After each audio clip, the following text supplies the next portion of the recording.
The barn door slammed open, and Clara Whitmore stood there with blood on her hands, not her own. "He's not dead," she said, breathless, staring at Caleb Mercer like she'd known this moment was coming for years. "But he wanted you to think he was." If you're watching this from a small town, where everyone thinks they know everyone else's secrets, comment your city below, so I can see how far this story has traveled. And if you believe the quietest person in the room is sometimes the most dangerous one, hit subscribe because this story is about to prove it. Caleb Mercer had buried his father, buried 2 brothers to influenza, and buried more cattle than he cared to count during the drought of '84. He thought he understood loss. He thought he understood what it meant to have the ground pulled out from under him. He was wrong.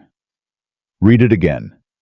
Caleb said, his voice flat, controlled the voice of a man trying not to break something with his bare hands. Victor Blackwell folded his hands on the desk between them, unhurried, almost bored. "I've read it to you twice already, Mr. Mercer." "Read it again." Blackwell sighed, the sigh of a man performing patience for an audience. He lifted the paper, the note, the debt, the noose, and read in the same even tone a man might use to read a grocery list. $11,400, due in full. Failure to remit results in immediate seizure of the property known as Mercer Ranch, all livestock, all structures, and all appurtenances thereto. "That's not possible." Caleb's hand came down flat on the desk hard enough that the inkwell jumped. "My father never borrowed that kind of money. Never. Your father borrowed against the North Pasture in '79. You'd have been, 19, old enough to remember, I'd think, but perhaps not old enough to have been trusted with the details." Blackwell's smile didn't reach his eyes. It never did. "Interest accrues, Mr. Mercer, even when a man is too busy grieving to check his ledgers." "I check the ledgers, every year. I know what my father owed, and it wasn't this." "Then perhaps your father kept 2 sets of books. Wouldn't be the first rancher to do so." Caleb wanted to reach across that desk and put his hands around Blackwell's throat. He'd wanted to do it for 3 years, ever since the man had come to Red Hollow with his fine suits and his railroad money, and started buying up notes on every ranch within 50 miles, like a man collecting stamps. But wanting and doing were different animals, and Caleb had a ranch to save, not a murder to commit. "What do you want?" Caleb said. Not a question, a demand. "I want what the note says I'm owed." "You know I don't have $11,000. "I know." Blackwell leaned back in his chair, and here was the moment, the hinge on which everything would turn, though Caleb didn't know it yet. "But I'm a reasonable man, Mr. Mercer. I don't actually want your ranch. Land without a rancher who knows the land is just dirt to me. What I want is far simpler." "Say it." "I want you married." The words hung there in the office like smoke that wouldn't clear. "Married," Caleb repeated, like the word might mean something different if he said it himself. "By week's end. To a woman of my choosing. Do this, and I will forgive the debt in its entirety. I'll even throw in the deed clean in both your names. You'll never hear from me again about this ranch." Caleb almost laughed. Almost. "You expect me to believe you'd forgive $11,000 because I say some words in front of a preacher? I expect you to do the math. Mr. Mercer, a ranch is worth far more to me operating than it is sitting empty while I try to find someone fool enough to run it. You marrying suits my purposes. Don't trouble yourself trying to understand why. Just say yes. And if I say no..." Blackwell's smile widened just slightly, just enough to show teeth. "Then the sheriff arrives at Mercer Ranch on Saturday morning with a writ of seizure, and you'll spend the rest of your life explaining to every rancher in this county how you lost 4 generations of family land because you were too proud to say 2 words in a church." Caleb stood there a long moment, chest tight, jaw working. Every instinct in him screamed to walk out to fight this in a courtroom, to find some other way.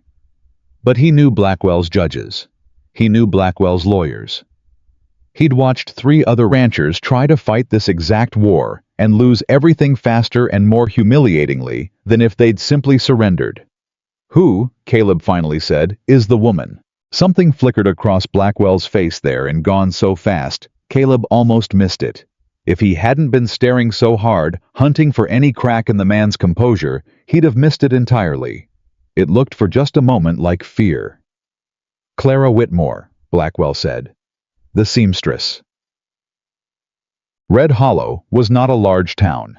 Everyone knew everyone or believed they did, which amounted to the same thing in practice. And everyone in Red Hollow agreed on one fact about Clara Whitmore: she was nobody. She'd arrived 4 years earlier with a single trunk and no family name. Anyone recognized rented the rooms above Higgins's general store and set up as a seamstress. She mended shirts. She altered dresses for the banker's wife and the preacher's daughters. She kept to herself, spoke only when spoken to, and disappeared into her rooms every evening, like a woman with something to hide or nothing to offer. The town had never decided which, and mostly didn't care enough to try. Caleb had exchanged perhaps a dozen words with her in 4 years. He remembered her as quiet, unremarkable, a woman who existed at the edges of things. He remembered wrong. "You want to marry me," Clara said, "to save your ranch from Victor Blackwell." She said it without a question mark, like she already knew every piece of it, had known it before Caleb even climbed the narrow stairs to her rooms above the store. Hat in hand, humiliation sitting in his stomach like a swallowed stone. Yes, that's the arrangement. Caleb shifted his weight. The room was small, neat, smelling of thread and lavender and lamp oil. A dress form stood in the corner, draped in half-finished silk. I know you didn't ask for this. Blackwell chose you, not me. I know. You don't seem surprised." Clara looked up from the needle in her hand. She'd kept sewing through the entire conversation, steady, unbothered, like Caleb had come to discuss the weather. "Should I be?" Most women would be. A stranger walks in and tells them a banker's arranged their marriage like he's arranging a cattle sale. Something passed behind her eyes. Not fear. Something colder and steadier than fear. "Mr. Mercer, I have been expecting a knock on this door for longer than you'd believe." Expecting from me, from someone. She set down the needle finally and folded her hands in her lap and looked at him directly for the first time since he'd entered. Really looked the way you look at a puzzle you're deciding whether to solve. "Tell me, does Victor Blackwell strike you as a man who does anything without a reason 3 layers deeper than the one he shows you?" Caleb frowned. "I hadn't thought of it as 3 layers. I thought of it as one very simple, very ugly reason: he wants my ranch, and this is his way of getting it without dirtying his hands." "That's the reason he told you." "It isn't the reason." "Then what is?" Clara studied him a long moment, and Caleb had the strange, unsettling sensation of being weighed on some scale he couldn't see, being measured for something he didn't understand. "Marry me, Mr. Mercer," she said finally, "and I'll show you." The wedding took place 4 days later in the small chapel at the edge of town, with a preacher who looked as uncomfortable as everyone else in the room, and a congregation of exactly 6 people. Caleb's ranch foreman Amos, 2 curious neighbor women who'd come for the gossip and would leave with plenty of it, and Victor Blackwell himself, seated in the back pew with his hands folded and a look on his face that Caleb couldn't read no matter how many times he glanced back at it. Caleb stood at the front in his one good coat, feeling like a man walking to his own hanging. Clara walked down the short aisle in a dress the color of the sky, just before a storm, gray-blue, simple, clearly made by her own hands. Because of course it was. And Caleb braced himself for what he expected to see in her face. Fear. Resignation. The blank stare of a woman being handed off like property, same as he felt himself being handed off like property. He didn't see any of that. Clara's eyes met his steady, and there was something in them Caleb couldn't name. Not joy, not sorrow, but a kind of grim, focused determination. The look of a soldier walking onto a battlefield she'd chosen to fight on. She wasn't afraid. She looked like she'd been waiting for this exact moment for a very long time. Caleb's stomach turned over. Something's wrong, he thought. Something's very wrong here, and I don't know what it is yet. The preacher cleared his throat and began, "Dearly beloved, we are gathered." Caleb barely heard the words. He was watching Clara's face, watching the way her jaw was set, the way her hands steady. The whole ceremony trembled just once, just barely. When the preacher said the word, Blackwell had insisted, be included, an unusual line the man had specifically demanded be part of the vows until death, or until the debt of Mercer Ranch is satisfied in full, whichever comes first. No preacher Caleb had ever heard of included a line like that in a wedding vow. It wasn't scripture. It wasn't tradition. It was Blackwell's fingerprint on the ceremony. A reminder stitched right into the sacred words that this marriage was a leash, not a covenant.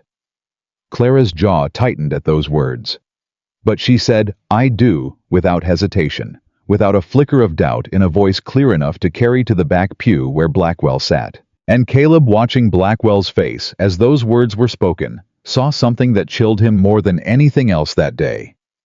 Blackwell flinched. Not much. A small thing. A tightening around the eyes, a stiffening of the shoulders. But Caleb had spent 3 years reading that man across a negotiating table, and he knew what he'd just seen. Victor Blackwell was afraid of Clara Whitmore, and Caleb had no idea why. They rode back to Mercer Ranch in near silence, the wagon creaking over the frozen ruts of the road, autumn wind cutting through both their coats. Caleb kept sneaking glances at his new wife. His wife, a word that still didn't fit right in his mouth, and found her staring straight ahead, unreadable, composed as stone. "You're not what I expected," he finally said, because the silence had become unbearable. "Most people say that eventually. I mean it as—" He stopped himself. "I don't know what I mean it as. You didn't look afraid today. Everyone in that church was afraid of something, me, Blackwell, the whole arrangement except you." Clara turned her head slightly. "Should I have been afraid? Most women would be marrying a man they barely know under a threat neither of us chose." "Mr. Mercer." "Caleb," he said. "If we're married, you might as well use my name." A small pause. "Caleb, I have spent the last 4 years being afraid of very quiet things, a knock at the wrong hour, a stranger asking the wrong questions, a letter addressed in handwriting I recognized. I have very little fear left over for a wedding I saw coming." "You saw this coming? How is that possible? Blackwell only told me about this arrangement 6 days ago." Clara was quiet for the long moment, watching the fence posts blur past. "Because I know Victor Blackwell," she said finally. "Better than you do. Better than anyone in Red Hollow does. And I have known since the day I arrived in this town 4 years ago that eventually he would find a use for me." Caleb pulled the reins, slowing the horses without quite meaning to, staring at her. "You knew him? Before Red Hollow?" "Yes." "How?" Clara turned to face him fully now, and there was something in her expression that made Caleb's chest tighten. Not warmth, not yet, but the beginning of respect, the recognition that he was in the presence of someone who understood far more about their situation than he did. "That," she said, "is a conversation for another day. Today I want to see your ranch records. All of them. Every ledger, every note, every letter from Blackwell's bank going back as far as you have them." "My why? Because if I'm right about what Victor Blackwell is doing to you, Caleb, it isn't the first time he's done it, and it won't be the last unless someone stops him." That night at Mercer Ranch, Caleb hauled down box after box of his father's papers from the attic while Clara sat at the long kitchen table with a lamp burning and her sleeves rolled to the elbow, and Caleb watched dumbfounded as this quiet seamstress transformed into something else entirely. She didn't read like a woman unfamiliar with numbers. She read like a woman hunting. Here, Clara's finger jabbed at a line in an old ledger 3 years back. This entry. Interest calculated at 9% compounding monthly. Do you know what interest rate your father's original note specified? Caleb leaned over her shoulder, squinting at the faded ink. I never really... 6%, Clara said. Simple interest, not compounding. I found the original note in this box. She held up a yellowed paper, and there it was, plain as day, his father's careful signature at the bottom. Someone changed the terms after your father signed. Not on this copy. Your father's copy still reads 6% simple. But on whatever copy sits in Blackwell's bank vault, I'd wager everything I own it reads 9% compounding. Caleb felt something cold settle in his stomach. That's fraud. Yes. You can prove this with paper. I can prove the math doesn't match what your father agreed to. Proving why it doesn't match and proving Blackwell is the one who changed it that requires more than paper. That requires finding every other rancher he's done this to and finding the pattern. Clara looked up at him, lamplight flickering across her face, and for the first time since Caleb had met her, he saw something like fire in her eyes. Because I don't think you're the only one, Caleb. I think Victor Blackwell has been doing this for years, to dozens of families. And I think I know why nobody's ever caught him. Why? Because he only ever goes after people the town already believes have nothing to fight back with. Widows. Small ranchers with no lawyers, no connections, no one who'd believe them over a banker's word. Clara's jaw tightened. People like you were supposed to be. And people, she added more quietly, like the man he thinks I still am. Caleb sat down slowly across from her. Who are you, Clara? She didn't answer right away. She closed the ledger, gently folded her hands on top of it, and looked at him with an expression that was equal parts exhaustion and resolve. Someone who made the mistake once of thinking the truth was enough to win, she said. I'm still deciding whether I believe that anymore. But I know this. I know what Victor Blackwell is capable of when someone gets close to proving what he's done. And I need you to understand something before we go any further down this road together. What? This will not be safe. Not for you, not for your ranch, possibly not for your life. She held his gaze unflinching. If you want to walk away from this, sign whatever paper Blackwell wants, keep your head down, let the marriage stand in name only, and never ask another question. I will not think less of you for it. Most men would choose that. Caleb thought of his father dying slow in that back bedroom, whispering about the ranch, about keeping it whole, about not letting anyone take what 4 generations had built with their own hands. He thought of his brothers in the small cemetery on the hill. He thought of Blackwell's smile across that desk and the flinch on his face in the church. I'm not most men, Caleb said. Show me everything you know. Something shifted in Clara's expression. Surprise, maybe? Or the first real flicker of something warmer than calculation. Then we start tomorrow, she said. With the Hendersons. They lost their ranch to Blackwell 2 years ago. I think their note has the same fingerprints on it as yours. They rode out to the old Henderson place the next morning. No longer the Hendersons' place at all. Now just another parcel absorbed into Blackwell's growing empire, tended by hired men who worked for wages instead of a future. Mrs. Henderson had moved into a small house in town, and it was there Clara and Caleb found her, a stooped woman with tired eyes and hands that shook slightly as she poured coffee she could barely afford to offer. You want to talk about the ranch, Mrs. Henderson said, before Clara had even finished her introduction. Everyone wants to talk about the ranch. Nobody wants to give it back. We're not here to make promises we can't keep, Mrs. Henderson, Clara said gently. We're here because we believe what happened to you might not have been an accident, or bad luck, or bad management, whatever the town says. The old woman's eyes sharpened. What do you know? I know that Victor Blackwell's bank holds notes on dozens of ranches in this county, and I know that at least one of those notes, Caleb's father's note, was altered after signing. Changed terms. Higher interest than what was agreed. I want to know if yours looks the same. Mrs. Henderson was quiet a long moment. Then slowly she rose from her chair, crossed to an old trunk in the corner, and drew out a small bundle of papers tied with string. My husband kept everything, she said, voice trembling now, not with age but with something else, grief or hope, or both at once. Every letter, every note. I never showed anyone because nobody ever asked the right question before. Clara untied the bundle with careful hands, and Caleb watched her go still as she read, her eyes moving faster and faster down the page. 8%, she said quietly. Compounding quarterly. What did your husband's original note say? Mrs. Henderson's hands were shaking now badly. 5%. Simple. I remember because my husband was so proud of that rate. Said Blackwell gave him a good deal because he was an honest man, and Blackwell respected honest men. Clara set the paper down on the table, and Caleb saw her hands were not entirely steady either. He wasn't respecting your husband, Mrs. Henderson. He was setting a trap. A good rate to earn trust, and then he changed it. Mrs. Henderson finished, her voice breaking. After Henry died, I never checked the numbers close enough. I trusted the bank. I trusted... She pressed a hand to her mouth.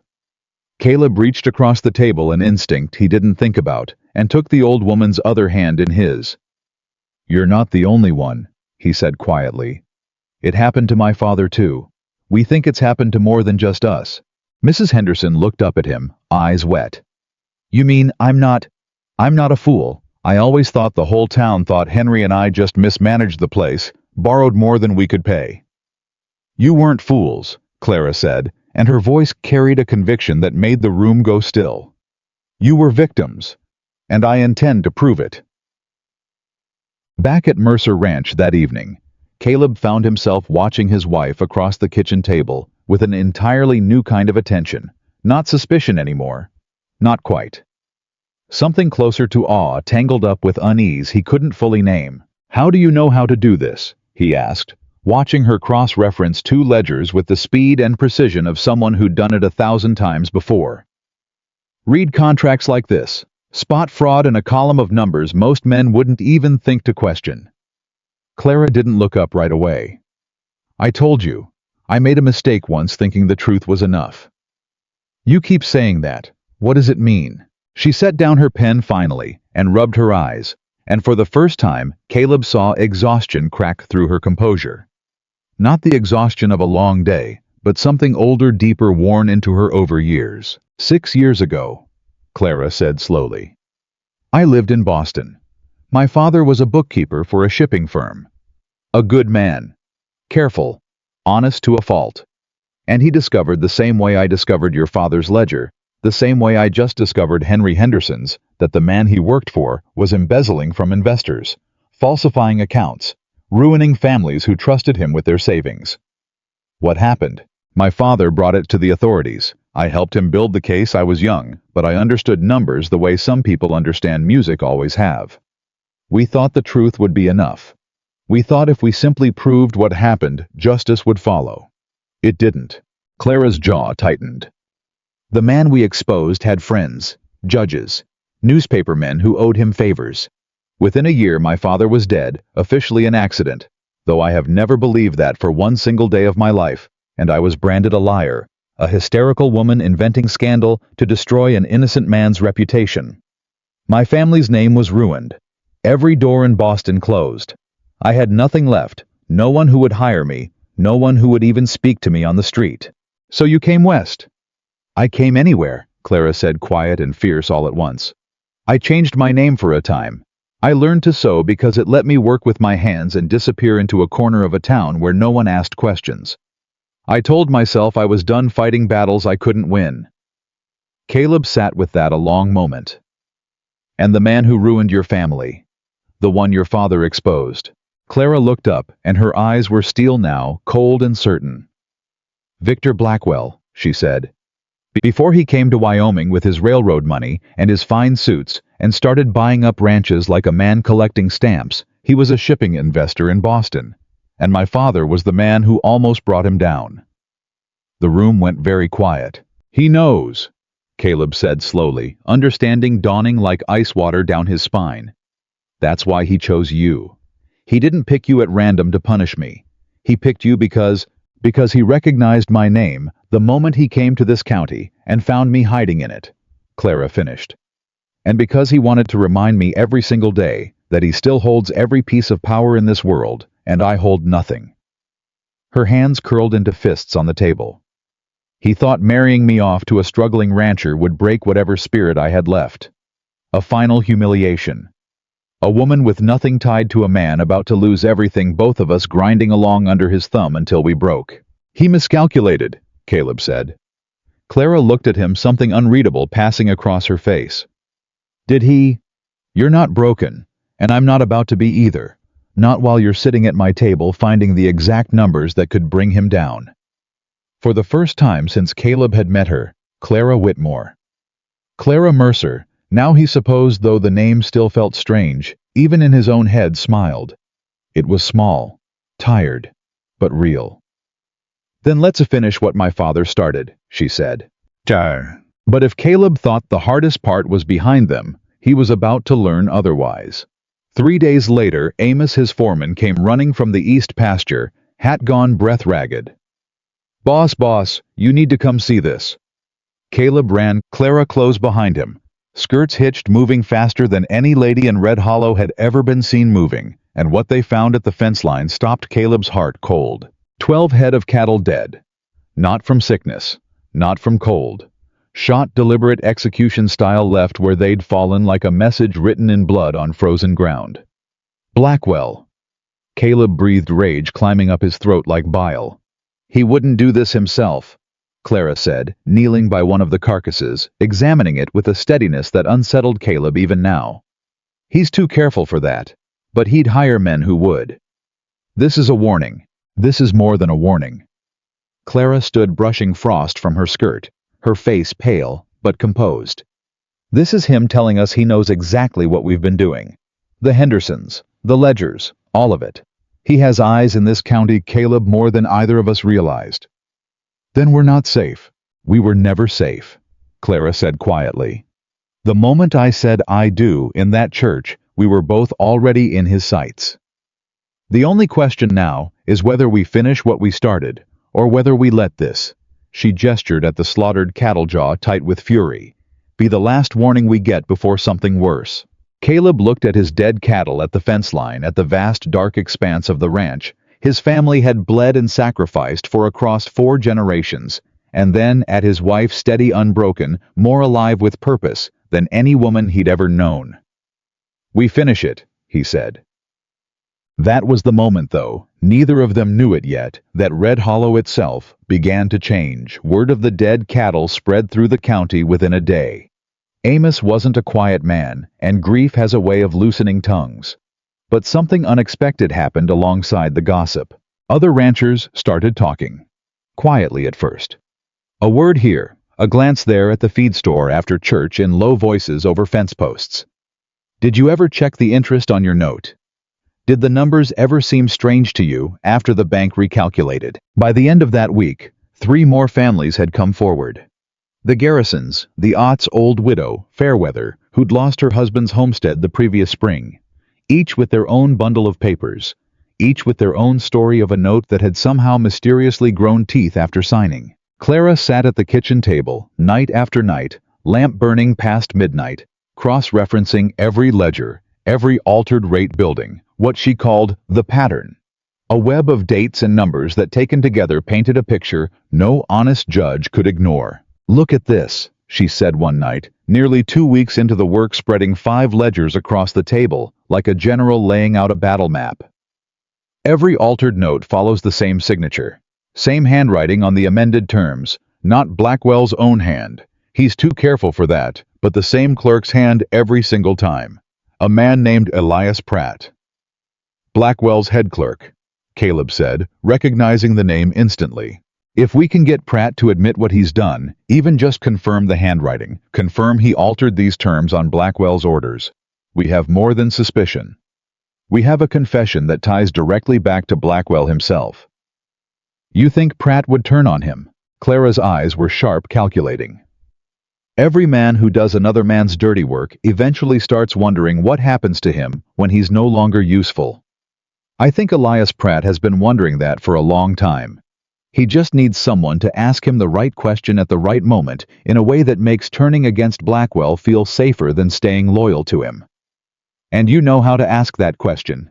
I've had 6 years to learn how, Clara said grimly. Let's go find out if I still remember. They found Elias Pratt, 3 nights later, alone in the small office behind Blackwell's bank, hunched over ledgers by lamplight. A thin, nervous man with ink-stained fingers and the permanently hunted look of someone who'd sold his conscience piece by piece and never stopped feeling the weight of it. He nearly knocked over the lamp when Clara stepped through the door. Mrs. Mercer. His eyes darted past her to Caleb standing in the doorway, and something like panic flickered across his face. This office is closed. Mr. Blackwell doesn't know we're here, Clara said, calm, deliberate, closing the door softly behind her. And he won't know unless you tell him. I'd like to think you won't. I don't know what you're... Elias.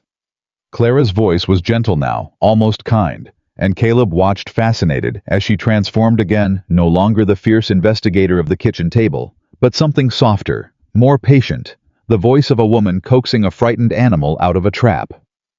I know about the altered notes. All of them. I know your handwriting is on every single amended term. I know you didn't write those numbers because you wanted to. I think you wrote them because you were afraid of what would happen if you didn't. Pratt's hands were shaking now badly, the pen rattling against the inkwell.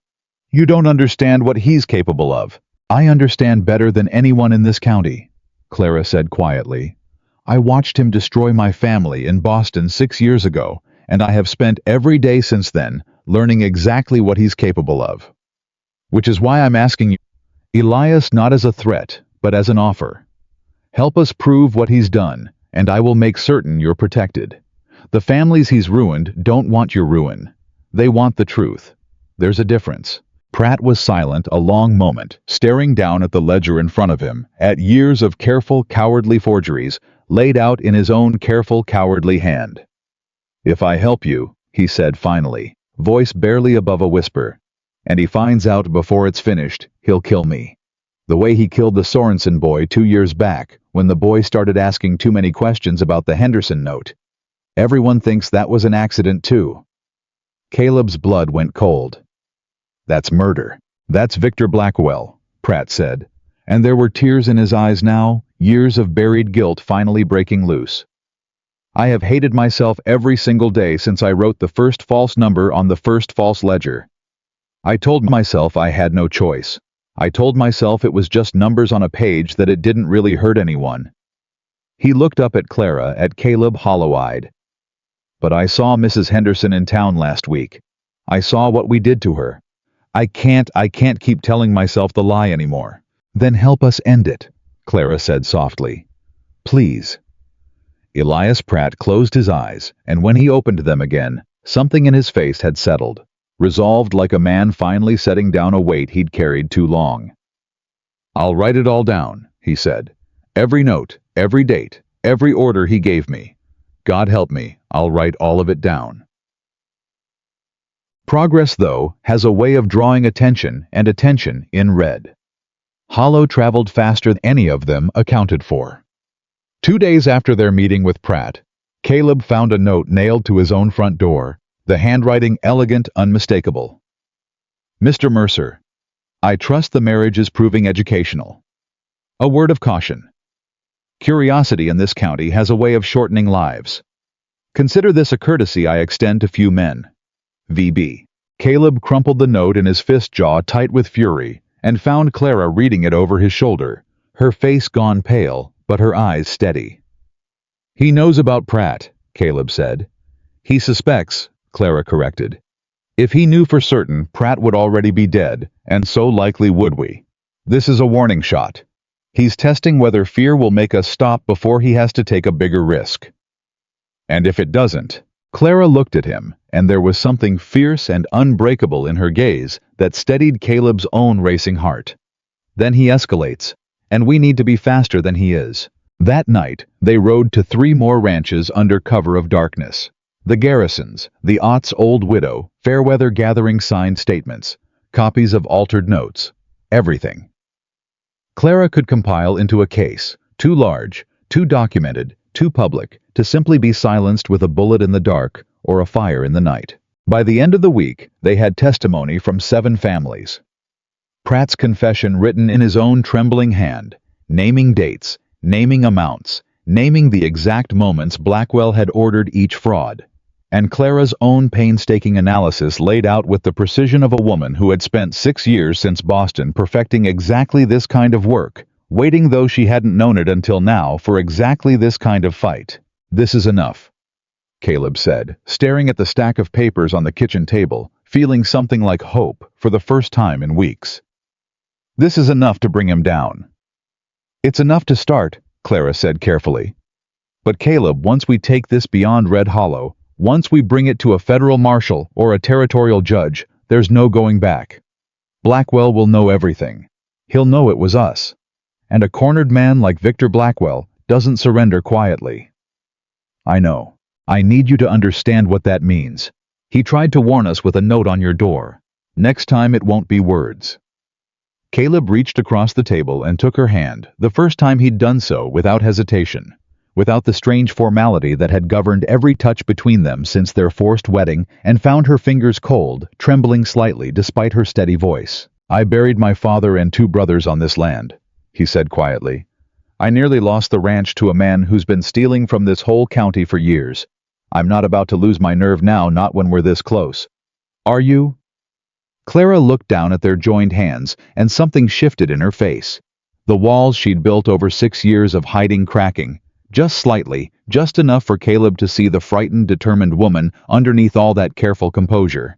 "No," she said. "I'm not about to lose my nerve either. Not this time." "Then we finish it. Together." For a long moment, neither of them said anything else. The lamp burned low.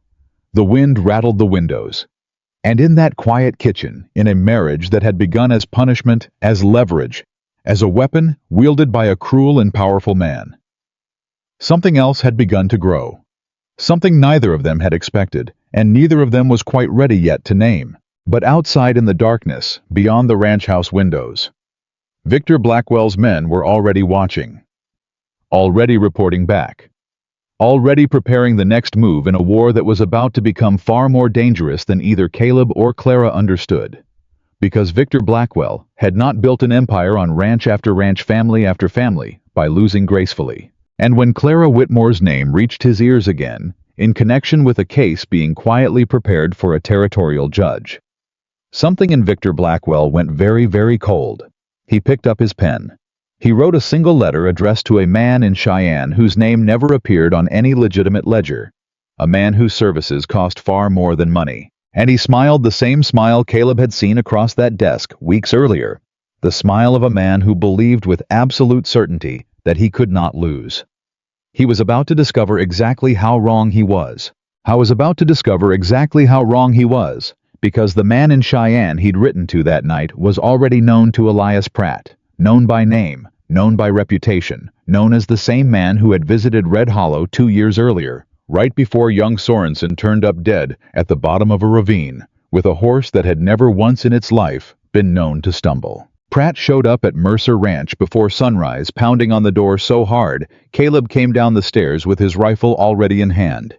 "He's sent for Cole Reardon," Pratt gasped, still catching his breath from the ride his horse lathered and blowing behind him. "I saw the letter before it went out. I copied the name before I lost my nerve and sealed it back up." Clara went still at the name, the color draining from her face in a way Caleb hadn't seen since the day they'd found the cattle. "Who's Riordan?" Caleb asked, though something in his gut already knew the answer wouldn't be good. "A man who solves problems for people who can afford to pay for permanent solutions," Clara said quietly. "The kind of man Blackwell only calls when talking has stopped working." "You mean he sent for a killer?" "I mean he sent for exactly the kind of man who made the Sorensen boy's death look like a riding accident," Pratt said, his voice cracking. "I should have told you sooner. I should have, God help me. I've been a coward for 6 years, and I don't know how to stop being one overnight." Caleb set the rifle down against the wall, but his hands didn't stop shaking. "How long do we have?" "Riordan doesn't work fast. He works careful. A week, maybe 2, before he even shows his face in this county. He likes to watch first. Learn habits. Find the moment nobody's looking." Pratt swallowed hard. "But once he starts watching Mr. Mercer, he doesn't stop until somebody's dead." The kitchen went silent, except for the crackle of the banked fire, and the wind pressing against the windows like something trying to get in. Clara was the first to move. She crossed to the table, pulled out every ledger, every statement, every signed confession they'd gathered, and began sorting them with hands that trembled only slightly. "Then we don't have a week," she said. "We have days. We ride to Cheyenne ourselves tomorrow, and we put this in front of a federal judge before Blackwell can put a bullet in either of us." "Cheyenne's 2 days' ride in good weather," Caleb said. "And the weather's turning. Then we ride through the turning weather." Clara looked up at him, and there was no fear in her eyes now, only the hard, clear focus of a woman who had waited 6 years for exactly this fight, and wasn't about to let a snowstorm or a hired gun take it from her. "Caleb, if we wait, we hand Blackwell time to bury this evidence, buy off another witness or worse. The only chance we have is speed. We move now while he thinks we're still gathering proof before he realizes we already have enough to end him. Caleb looked at the papers spread across the table, dozens of families' ruined lives laid out in ink and signatures. Pratt's trembling confession on top of the pile, like the final brick in a wall. Blackwell could no longer hide behind and felt something settle in his chest, cold and certain. "All right," he said. "We ride at first light." But Victor Blackwell had not built an empire by being slow either. The next morning, as Caleb loaded the saddlebags and Clara wrapped the documents in oilcloth to keep them dry against the coming snow, Amos came running from the barn face white. "Boss, boss, the horses." They found all 6 of them, lame, hobbling in their stalls, hooves swollen and hot to the touch. Someone had gotten into the barn in the night and driven small nails up through the frogs of every hoof. Careful, deliberate, designed to cripple without killing, to keep the animals from riding anywhere for days. "He knows," Clara said, staring at the ruined horses, her voice tight with barely controlled fury. "He knows we're planning to move. How we only decided last night." Clara's eyes went to Pratt, still standing pale and shaken by the barn door, and something terrible dawned on both their faces at the same moment. "Someone followed you here," Clara said slowly. "Last night, when you rode out to warn us." Pratt's face went the color of ash. Oh God, I didn't check. I was so afraid I didn't even think to check if I was being followed. It's done now." Caleb cut in sharper than he meant to, but time was the one thing they didn't have to spend on blame. "We need horses, now." "The garrisons have horses," Clara said. 2 miles west, if we go on foot. In this weather, that's an hour we don't have." A voice cut through the yard before either of them could argue further. "I've got horses." They turned to find Amos already leading 2 of his own personal mounts out from the small paddock behind the bunkhouse, saddling them with quick, practiced hands, his jaw set with a determination Caleb had rarely seen in the quiet, steady foreman. "Amos, these are yours. And you're my boss, and that woman standing next to you just spent 2 weeks proving my friend Henry Henderson wasn't a fool who lost his ranch through bad luck," Amos said, cinching the saddle tight. "I've worked this land 11 years, Caleb. I watched your father die trying to hold on to it. I'll be damned if I let some hired killer from Cheyenne stop you from finishing what you started. Take the horses. Ride." Caleb clasped the older man's hand throat tight with something he didn't have time to name. "Thank you." "Thank me by coming back," Amos said gruffly. "Both of you." They rode out within the hour. Snow beginning to spit from a sky the color of dull iron. The oilcloth-wrapped documents strapped tight against Clara's saddle. Pratt stayed behind, too recognizable, too likely to draw attention if Blackwell's men were watching the roads out of town, and someone needed to keep an eye on the bank records in case Blackwell tried to destroy anything before a marshal arrived to seize them. They hadn't gone 3 miles before Clara pulled up sharp, staring back over her shoulder at the tree line behind them. "Someone's there," she said quietly. Caleb followed her gaze and saw nothing but snow-heavy pines and gray light. "You're sure?" "I've spent 6 years learning to notice when I'm being watched, Caleb. I'm sure." They pushed the horses faster, and the miles blurred past in a haze of cold and fear, and the steady grinding certainty that somewhere behind them a man paid to kill was closing the distance between suspicion and action. By nightfall they'd reached the halfway point, a small line shack Caleb's father had built decades earlier for exactly this kind of emergency, tucked into a fold of hills that offered at least some shelter from both the storm and prying eyes.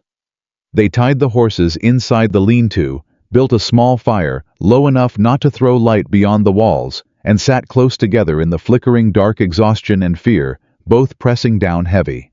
"Tell me something," Caleb said, watching Clara's face in the firelight, the sharp intelligence in her eyes never fully at rest, even now.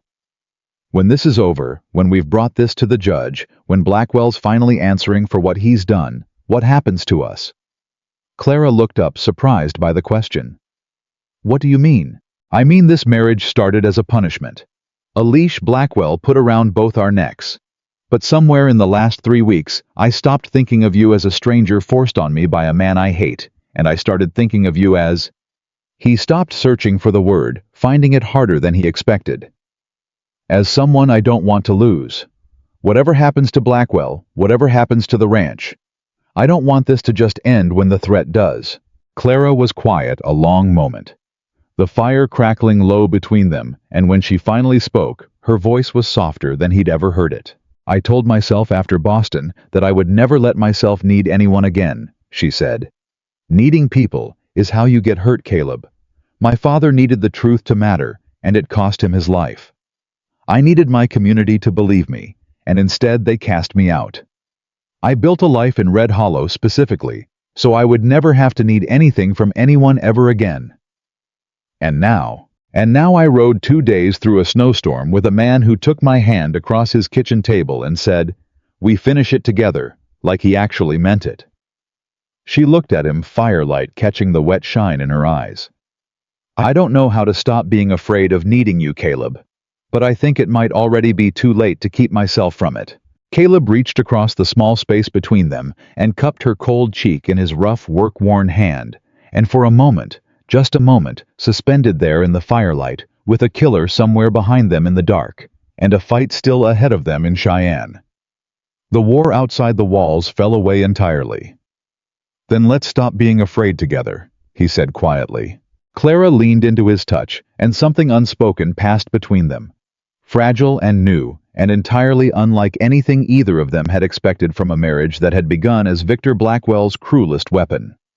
It was the crack of a twig outside the lean-to that shattered the moment entirely. Caleb was on his feet, instantly rifle in hand, motioning Clara back into the shadows. The fire popped low. The wind howled outside. And then through the gap in the door, Caleb saw it the unmistakable shape of a man on horseback, moving slow and deliberate along the tree line, exactly where Clara had said someone was watching hours before. "Reardon," Clara breathed, barely a whisper. Caleb's finger found the trigger guard, heart hammering, and for one long, terrible moment, he genuinely believed this was the night it would end. Not with a judge, not with justice, but with a bullet in the dark, and a killer riding away into the storm. But the horseman didn't stop. Didn't turn toward the lean-to. Simply rode on following some trail only he could see, and disappeared into the swirling white beyond the tree line. Caleb didn't lower the rifle for a full 10 minutes. "He didn't see us," Clara finally whispered. "Or he did," Caleb said grimly. "And he's not ready yet. A man like that doesn't rush. Pratt told us as much. He watches first. Then we need to move before he's finished watching." They didn't sleep that night. At the first hint of gray dawn, they were back on the horses, pushing hard through fresh snow, every muscle screaming with exhaustion, every nerve strung tight with the knowledge that somewhere behind them, patient and merciless, Cole Riordan was learning their habits, waiting for his moment.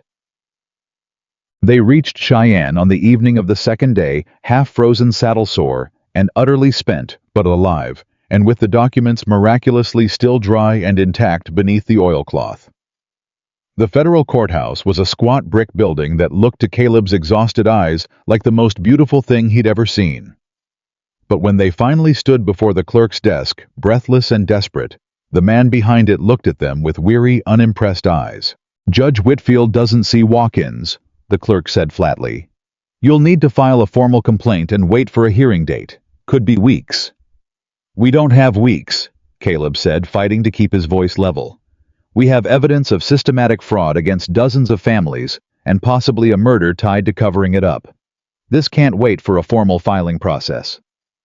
"Everyone who walks through that door thinks their case can't wait, mister." Clara stepped forward before Caleb's temper could get the better of him, and something in her bearing shifted the same transformation. Caleb had watched happen a dozen times now. Quiet seamstress becoming something sharper, more formidable, entirely unafraid. "My name is Clara Whitmore," she said. And something in the way she said it, cool and deliberate, made the clerk pause. 6 years ago, my father exposed financial fraud committed by a shipping investor named Victor Blackwell in Boston. My father was killed for it, and I was driven out of the city under threat. Victor Blackwell has since relocated to Wyoming, where he has spent years running the identical scheme against ranching families in Carbon County, altering loan terms after signing seizing land through manufactured debt, and we believe arranging the death of at least one young man who got too close to discovering the truth." The clerk's pen had stopped moving. "I understand Judge Whitfield is a busy man," Clara continued, voice hard as flint now. "But I would ask you to consider what it will look like in the newspapers if it comes out that this court had documented proof of organized financial fraud and a possible murder sitting on a desk for weeks, while the man responsible had time to destroy evidence and silence more witnesses." The clerk stared at her a long moment.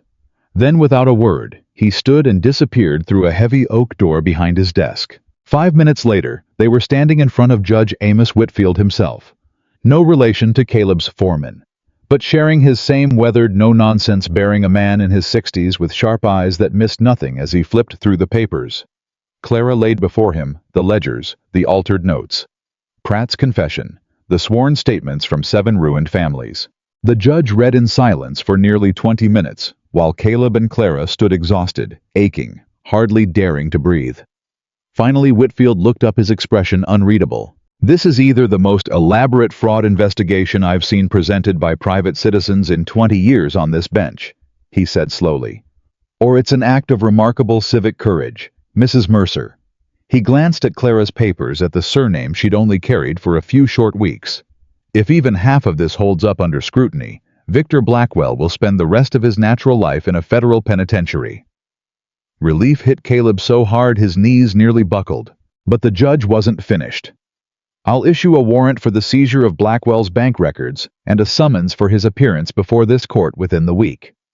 I'm also dispatching a federal marshal back to Red Hollow, with you both effective immediately, given the accusations regarding the Sorensen boy's death and given what you've told me about a hired man named Reardon." "Thank you, Your Honor," Clara said, and for the first time in weeks, Caleb heard something break loose in her voice, not composure cracking, but relief, real and overwhelming. 6 years of buried grief finally finding somewhere to land. "Don't thank me yet," Whitfield said grimly, gathering the papers into a locked case. "A man like Blackwell doesn't go quietly, and he has 3 days head start on knowing you've come here. Marshal Reeves will ride with you back to Red Hollow tonight. I'd suggest you don't waste any of it." They rode out of Cheyenne within the hour. Marshal Daniel Reeves, a broad, silent presence on a tall bay gelding, a rifle across his saddle, and a federal badge that Caleb found himself grateful for, in a way he'd never expected to feel about government authority. But 3 days, Caleb knew, was more than enough time for a man like Victor Blackwell to prepare a very ugly welcome. They rode through the second night without stopping, exhaustion burning through every muscle, snow finally tapering off into a bitter, clear cold that bit at exposed skin like knives. It was somewhere around 3 in the morning, still miles from Red Hollow, that Marshal Reeves suddenly raised a closed fist, halting them all in an instant. "Someone's on the ridge," he said quietly, nodding toward a dark rise to their left. "Been pacing us for the last mile." Clara's hand went instinctively to Caleb's arm. "Reardon." "Or one of Blackwell's men," Reeves said grimly, unslinging his rifle.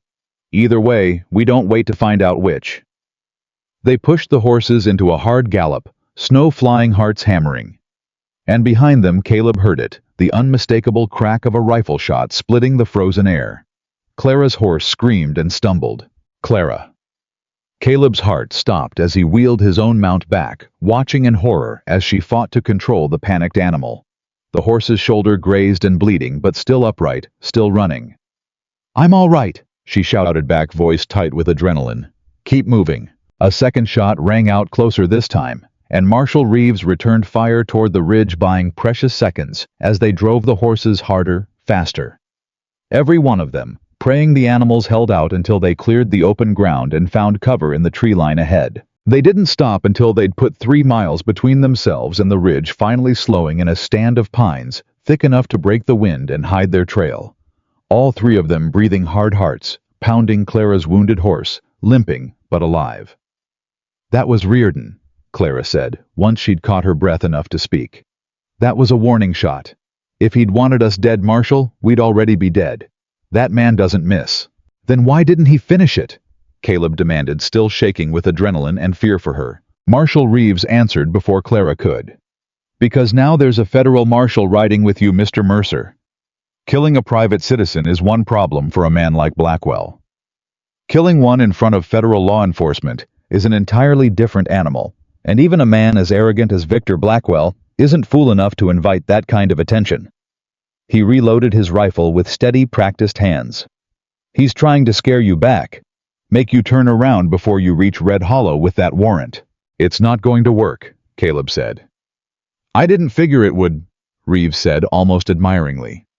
But he had to try. They pressed on through what remained of the night, slower now, more cautious.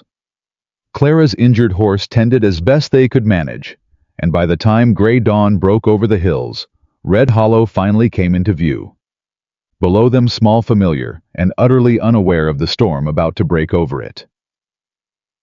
Word moved through Red Hollow, like fire, through dry grass, the moment they rode in with a federal marshal at their side. By midday, half the town had gathered outside the small courthouse, drawn by rumor and disbelief in equal measure. Caleb watched faces he'd known his whole life shift from confusion to shock, to something like dawning fury, as Marshal Reeves read the warrant aloud on the courthouse steps. The seizure order for Blackwell's bank. The summons for his appearance before Judge Whitfield. The formal accusations of systematic fraud, spanning years and dozens of families. It's true then, someone in the crowd murmured. All of it's true. Mrs. Henderson stood near the front, tears streaming openly down her weathered face, one hand pressed to her mouth. Beside her, old widow Fairweather gripped her cane so tight her knuckles had gone white, and Caleb saw something in the old woman's eyes he hadn't seen in years, not grief, not shame, but the first flicker of vindication. We weren't fools, Fairweather said loud enough to carry across the gathered crowd. We weren't careless. We were robbed, all of us. The crowd's murmur rose into something closer to a roar, and Caleb felt Clara's hand find his gripping tight, and understood this was the moment. This was the moment 6 years of grief and hiding and buried fury finally found its target. But Victor Blackwell was nowhere to be seen. He's not at the bank, Marshal Reeves said grimly, returning from a quick sweep of the building with 2 deputized townsmen. Cleared out sometime in the last hour. Safe's been emptied. Half his private papers are gone. He knew we were coming, Clara said, jaw tight. He's running, Caleb said. No. Reeves shook his head slowly, scanning the crowd, the street, the hills beyond town, with a lawman's practiced eye. A man like Blackwell doesn't run from a fight he thinks he can still win. He's not fleeing Mrs. Mercer, he's regrouping. And a man that desperate with that much to lose is more dangerous now than he's ever been. As if summoned by the words themselves, a rider came thundering into town from the East Road, hat gone face white with terror. Marshal, you need to come quick. The young man, one of the garrison boys, nearly fell from his saddle in his haste to dismount. It's Mr. Pratt, Elias Pratt. He's someone set fire to his house out past the old mill road. He's still inside. Clara's face went bone white. Reardon, she whispered. Caleb was already moving, already shouting for a horse, and behind him he heard Clara's voice sharp with a terror he'd never once heard from her in all the weeks of gathering evidence and riding through storms and staring down warning shots in the dark. Caleb, wait. But he didn't wait, because somewhere out past the old mill road, a man who had risked everything to tell the truth. After 6 years of silence was trapped inside a burning house, and Caleb Mercer was not about to let one more innocent life be added to Victor Blackwell's ledger of ruin. He kicked his exhausted horse into a full gallop, snow flying beneath its hooves, the whole town's fury and fear thundering behind him, and rode straight toward the smoke, already rising black and terrible against the pale winter sky. Utterly unaware that the fire itself was only the beginning of what Victor Blackwell had planned, and that the real trap, the one meant specifically for him, was still waiting patient and merciless somewhere in the smoke ahead. Utterly unaware that the fire itself was only the beginning of what Victor Blackwell had planned, and that the real trap, the one meant specifically for him, was still waiting patient and merciless. Somewhere in the smoke ahead, Caleb rode harder than he'd ever ridden in his life. The wind tearing tears from his eyes, the black smoke growing thicker on the horizon with every desperate stride his horse gave. Marshal Reeves caught up to him a quarter-mile out, shouting something Caleb barely heard over the pounding of hooves and his own hammering heart. Mercer, slow down, this could be exactly what he wants. I don't care what he wants, Caleb shouted back. Pratt's in there. And if you ride in blind, you're in there with him. Caleb didn't slow down. He couldn't. Every second felt like a second closer to another name added to Blackwell's growing list of ruin, and he'd be damned if he let a frightened, sorry man who'd finally found his courage die alone in a fire meant to silence him. They crested the last rise and the Mill Roadhouse came into view, flames already devouring the roof. Black smoke, pouring skyward, and a handful of neighbors gathered helpless in the yard, throwing buckets of water that did next to nothing against a blaze that size. "Where is he?" Caleb shouted, throwing himself off his horse before it had even fully stopped. "Still inside!" One of the neighbor women screamed, tears streaking her soot-stained face. "We tried, the door's jammed, we can't get it open." Caleb didn't think. He ran straight for the front door, felt the heat hit him like a wall 20 feet out, and threw his shoulder into the wood with everything he had. It didn't budge. "Jammed from the inside," Reeves said grimly, arriving at his shoulder, eyes scanning the structure with cold professional assessment. Or someone jammed it from the outside before setting the fire. The realization hit Caleb like a fist. This wasn't an accident. "No accident sets a man's escape route on the wrong side of a locked door," Reeves said. "Back window, now." They ran around the side of the burning house, smoke thick enough now to choke on, and found a small window at the back, shuttered but not yet fully engulfed. Caleb grabbed a fallen fence rail from the yard and drove it through the glass and wood with the strength born entirely of desperate fear. And through the smoke pouring out, he heard a weak, choking cough from somewhere inside. "Pratt, Pratt, can you hear me?" "Here." The voice was barely audible, racked with coughing. "Here I'm." Caleb didn't wait for more. He hauled himself through the shattered window frame glass, tearing at his coat, smoke burning his eyes and lungs instantly, and found Elias Pratt collapsed on the floor near an overturned chair, half conscious, a nasty gash on his temple, where he'd clearly been struck before the fire was ever set. "Someone hit him," Caleb gasped toward Reeves, hauling Pratt's arm over his shoulder.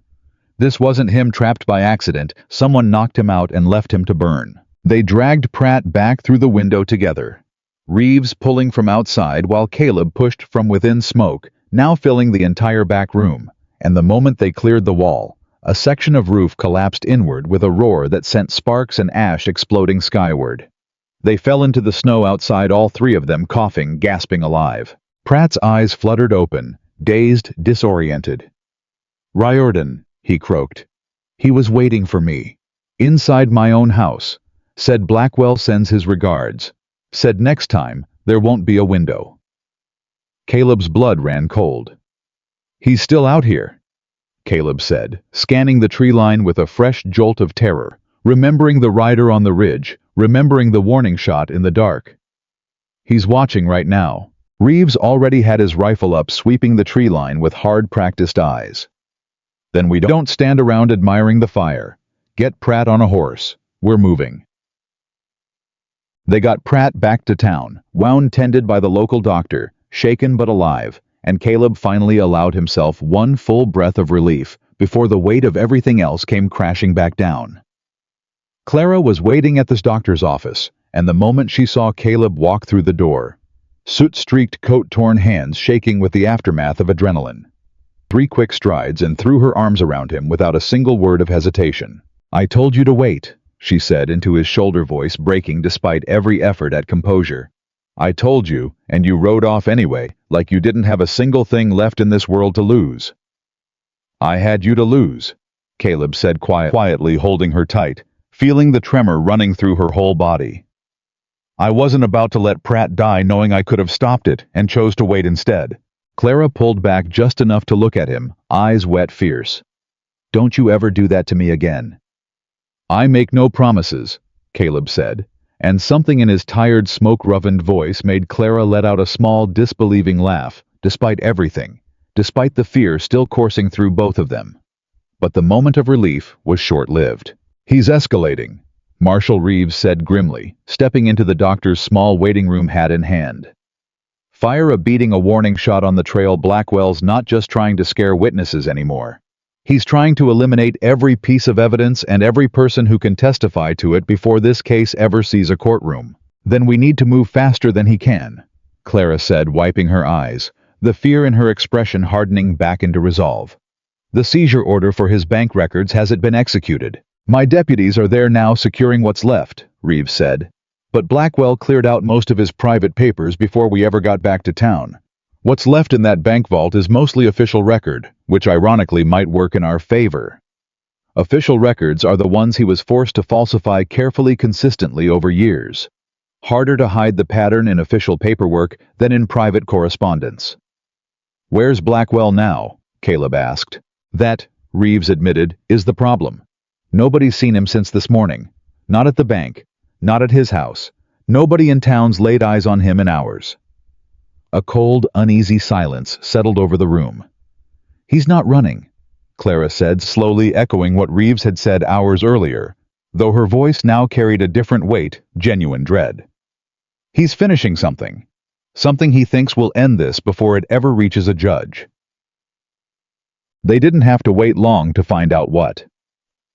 That evening, as Red Hollow settled into an uneasy, fearful quiet, shops closed early, families keeping to their homes, whispered conversations about fires and gunshots, and a banker, nobody could find a boy, came running to the doctor's office where Caleb, Clara, and Reeves had gathered to plan their next move, breathless, terrified. Mr. Mercer. Mr. Mercer, there's a note. Someone left it nailed to the courthouse door, addressed special to you and Mrs. Mercer both. Caleb took the paper with hands that had finally stopped shaking from the fire, only to feel them start trembling again as he read Blackwell's now familiar elegant hand. Mr. and Mrs. Mercer, it appears we have reached an impasse. You have proof. I have consequences.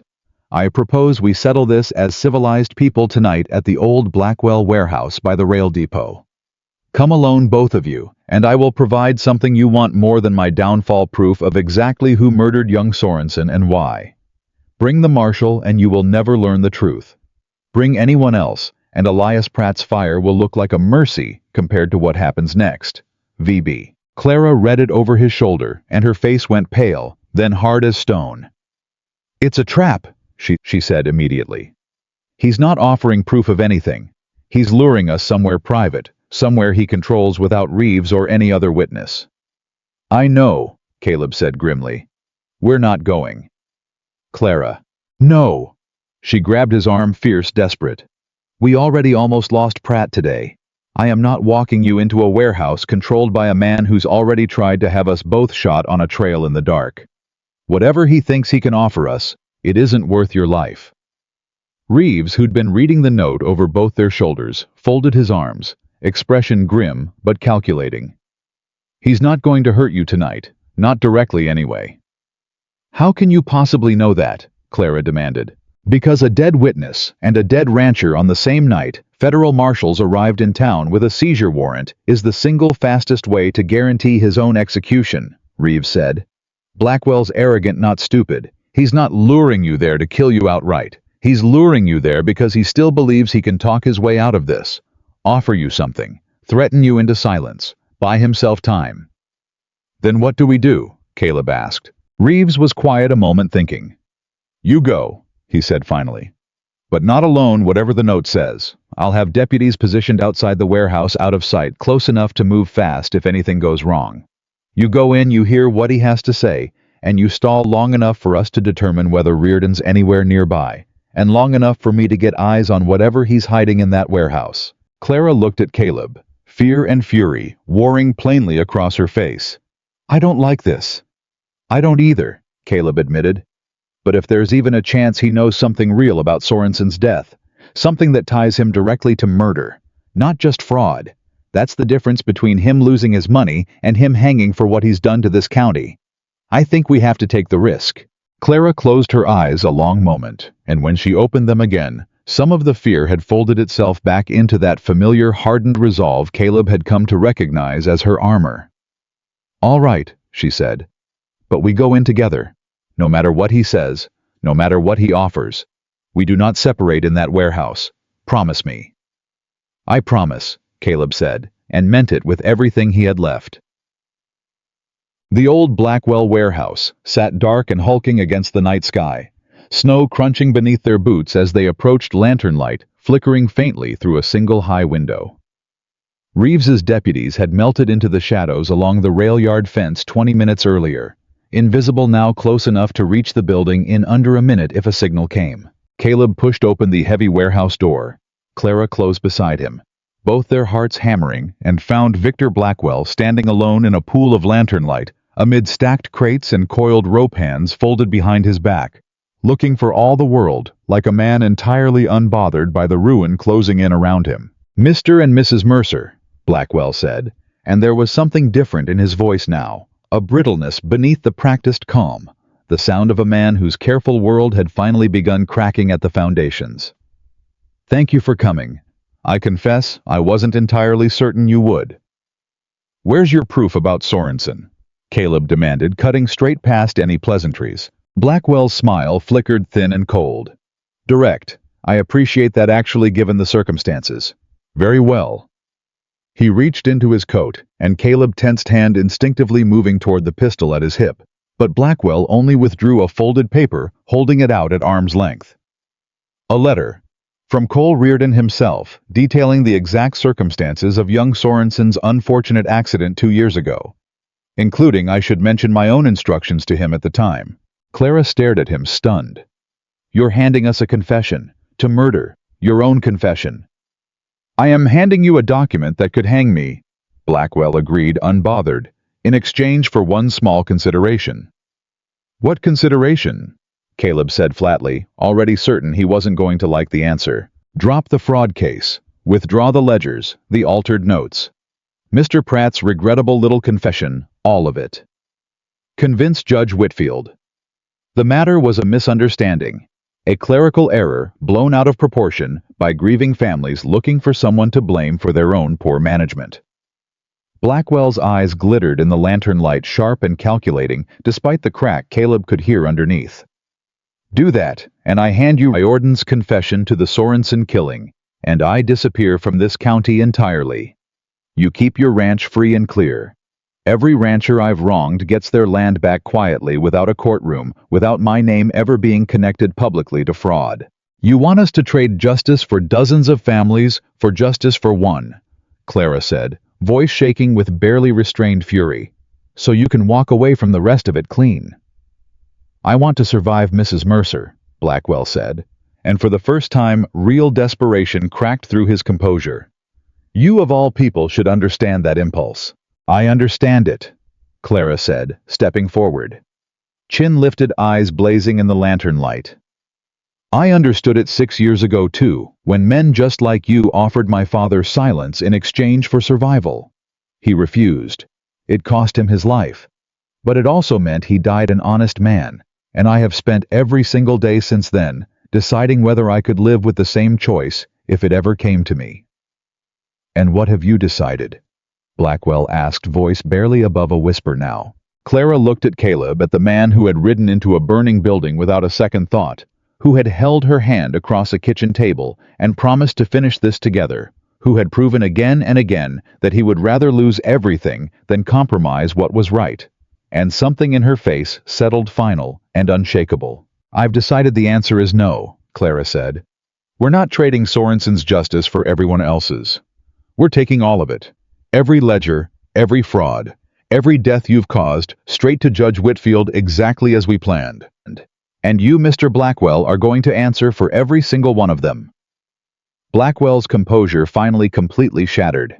"You foolish sanctimonious—" His hand shot toward his coat, and for one terrible instant, Caleb thought he was reaching for a weapon, but instead, Blackwell simply crumpled the letter in his fist, eyes wild with a fury that had clearly been building for weeks, maybe years. "Do you have any idea what I built here? Any idea how many years it took to accumulate what I have, and you're going to let it all crumble because of your father's stupid, misplaced principles?" "They weren't misplaced," Clara said, unflinching. "You just made sure the world punished him for having them." "The world punishes everyone who's foolish enough to fight men like me," Blackwell snarled. "And it's about to punish you too." The warehouse door slammed open behind them. Caleb spun, pistol drawn, instantly, and found himself staring not at Marshal Reeves's deputies, but at a lean, hard-eyed man in a long, dark coat, a rifle already leveled and steady in his hands. Cole Riordan. Evening, Riordan said, calm, as a man discussing the weather. Mr. Blackwell here paid extra for a backup plan in case the conversation didn't go the way he hoped. You're supposed to be watching from the ridge. Blackwell snapped, some part of him clearly startled by his own hired killer's appearance. I've been in this town for 2 days, Mr. Blackwell. I don't sit on ridges when there's easier work to be done up close. Riordan's eyes flicked between Caleb and Clara, with the flat, assessing calm of a man who had done this many times before and felt nothing about doing it again. Which one first? Caleb stepped in front of Clara instinctively, pistol raised, heart hammering so hard he could feel it in his throat. You shoot either one of us, there's a federal marshal and half a dozen deputies within 100 yards of this warehouse. You'll never make it out of this county. Maybe not, Riordan said, unbothered. But I'll have finished the job I was paid for, and Mr. Blackwell here will finally get some peace and quiet. His finger tightened on the trigger. The single loudest sound Caleb had ever heard split the night, a gunshot close, deafening, and for one horrifying, weightless second, he was certain it had come from Riordan's rifle, certain he was about to feel the impact of a bullet meant for either himself or Clara.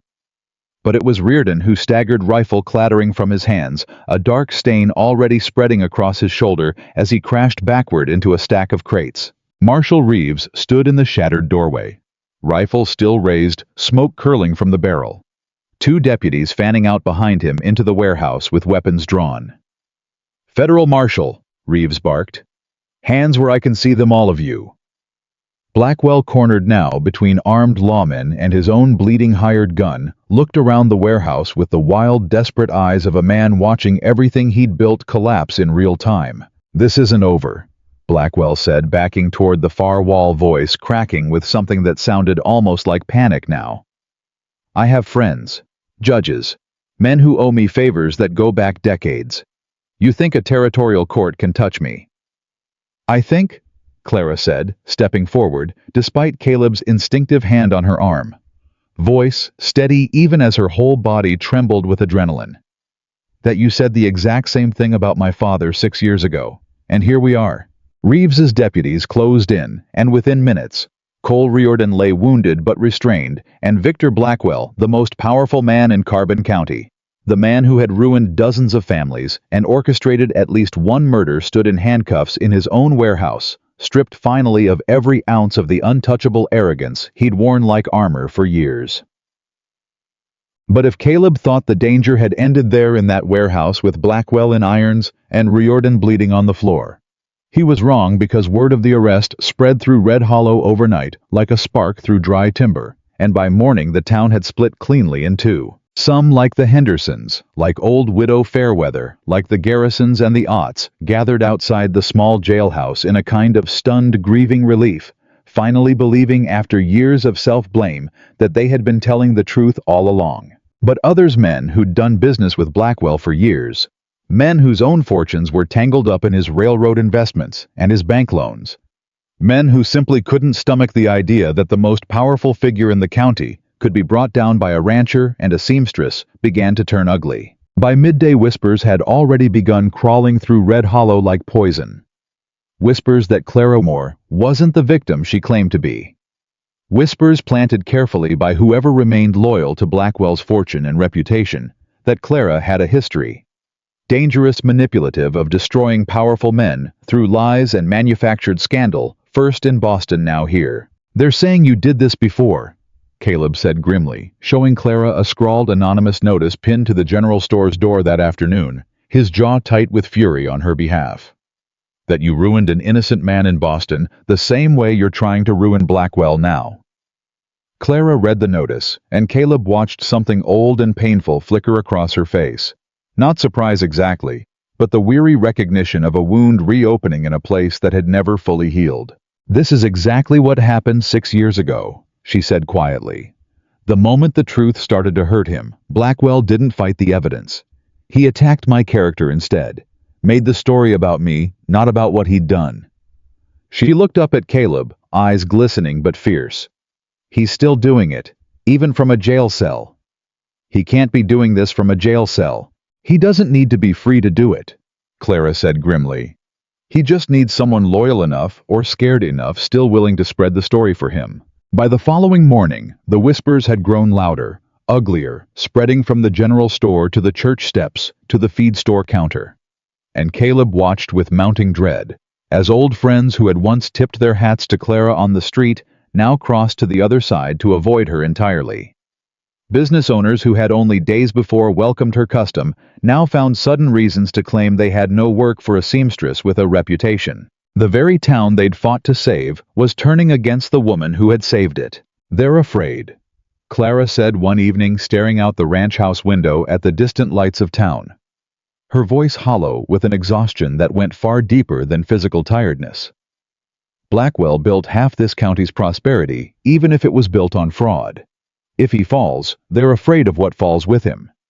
It's easier to blame the woman who exposed it than to face what it means that they let it happen for years without asking questions. "That's not fair to you." "Fair has very little to do with it," Clara said. "I learned that in Boston. I'm only surprised I let myself forget it even for a little while here." Caleb crossed the room and stood beside her at the window, watching the same distant lights, feeling a slow, hard resolve building in his chest. The same resolve that had carried him into a burning building, into a warehouse ambush across 2 days of frozen trail with a killer somewhere behind them in the dark. "Then we remind them," he said quietly. "All of them. Every single family whose land you saved. Every ledger you cross-referenced until your eyes ached. Every night you sat at that table refusing to give up on people who'd already given up on themselves." Clara turned to look at him, something fragile and hopeful breaking through the exhaustion in her eyes. "And if it isn't enough, if the whole town still chooses to believe Blackwell's version even now." Caleb took her hand steady and certain, and said the words that would carry them both into the hardest fight either of them had yet faced. Not against Victor Blackwell's fraud, not against Cole Riordan's rifle, but against an entire town's fear and doubt, and the ugly comfort of blaming the outsider instead of confronting their own complicity. "Then I stand beside you anyway," he said, "in front of every single one of them, if that's what it takes." Neither of them yet knew just how soon and how publicly that promise would be tested, because 3 days later, a notice went up outside the courthouse, announcing that Judge Whitfield himself would be traveling to Red Hollow for a preliminary hearing open to the public to determine whether the fraud case against Victor Blackwell had enough merit to proceed to a full federal trial. The whole county turned out. Caleb had never seen the courthouse so full. Every bench packed, shoulder-to-shoulder men standing along the back wall. Women crowded near the windows. Children hushed and wide-eyed at the edges of the room, sensing without understanding that something enormous was about to happen. Mrs. Henderson sat near the front, hands folded tight in her lap. Old Widow Fairweather occupied the aisle seat, cane planted firm between her feet, like she meant to use it on anyone who dared disagree with her. And scattered through the crowd, unmistakable. Even from a distance, sat the faces that had turned cold toward Clara over the last week. Men who owed Blackwell money. Men who'd built their own smaller fortunes in his shadow. His shadow watching now with tight, wary expressions, waiting to see which way the wind would blow before deciding where their loyalties belonged. Victor Blackwell sat at the front of the courtroom in shackles, flanked by 2 deputies, his fine suit rumpled, now his face gaunt from days in a jail cell, but his eyes were still sharp, still calculating, still hunting for the crack in the wall that would let him slip free one more time. Judge Whitfield took his seat at the front, gavelled the room to order, and the hearing began. It went well at first. Clara laid out the evidence with the same cold precision she'd brought to Caleb's kitchen table weeks earlier. Ledger after ledger, altered note after altered note, the pattern undeniable even to the most skeptical eyes in the room. Pratt's bandaged head, still healing, testified in a shaking but steady voice, confirming every forged signature was his own hand. Every order to falsify a document traced directly back to Blackwell himself. Mrs. Henderson wept through her testimony, but never once wavered. Old Widow Fairweather delivered hers with the fury of a woman finally allowed to speak after years of enforced silence. By midday, the case against Blackwell looked to Caleb's exhausted, hopeful eyes absolutely airtight. Then Blackwell's lawyer rose. He was a slick city-bred man Blackwell had clearly wired for from Cheyenne, the moment he'd been arrested, all polished shoes and practiced calm. And when he stood to cross-examine Clara, something in his posture told Caleb this was the moment they'd been building toward all along. "Mrs. Mercer," the lawyer began, voice smooth as poured oil. "You've presented this court with a very compelling narrative. A wronged daughter avenging her father's death by exposing the same man's crimes a second time. Very dramatic. Very sympathetic." He paused, letting the words settle, letting the courtroom lean in. "But isn't it true that 6 years ago in Boston, you were formally investigated, not Victor Blackwell, for fabricating financial records in an attempt to destroy a business rival of your father's?" A ripple went through the courtroom like a physical blow. Clara's face went white. "That is a lie," she said, but her voice for the first time in this entire fight wavered. "Is it?" The lawyer produced a folded document with theatrical precision, holding it aloft for the judge, for the crowd, for every wavering face in that packed room to see. "This is a certified copy of a Boston municipal filing from 6 years ago. An official complaint lodged against your father's estate, alleging that the very evidence he presented against my client's associate, a business partner of Mr. Blackwell's at the time, was manufactured. Falsified ledgers created specifically to destroy an innocent man's reputation and seize control of his shipping contracts. That complaint was fabricated by the same men who killed my father," Clara said, fury cracking through the fear in her voice now. "It was filed after his death specifically to discredit him posthumously when he could no longer defend himself." "Or," the lawyer cut in smoothly, "it was filed because it was true. Mrs. Mercer, and your father's untimely death conveniently prevented anyone from ever properly investigating it." The courtroom exploded into murmurs, and Caleb watched, sick with helpless fury, as the faces that had begun softening toward Clara over the last hour hardened right back into suspicion. Old friends exchanged uneasy glances. The men loyal to Blackwell's fortune sat up straighter, a dangerous hope kindling in their eyes. "Your Honor," the lawyer continued, turning to Judge Whitfield with practiced gravity, "I put it to this court that the entire foundation of this case rests on documents assembled and interpreted by a woman with a documented history of financial fabrication. How can this court trust a single ledger, a single altered note, when the person who discovered each and every one of them has already been accused under oath of doing precisely this before?" Judge Whitfield's gaze moved to Clara, unreadable, weighing. "Mrs. Mercer, do you have a response to this filing?" The entire courtroom went silent, waiting. Caleb reached for Clara's hand under the table where they sat, felt it trembling cold as ice, and understood in that moment exactly what was happening.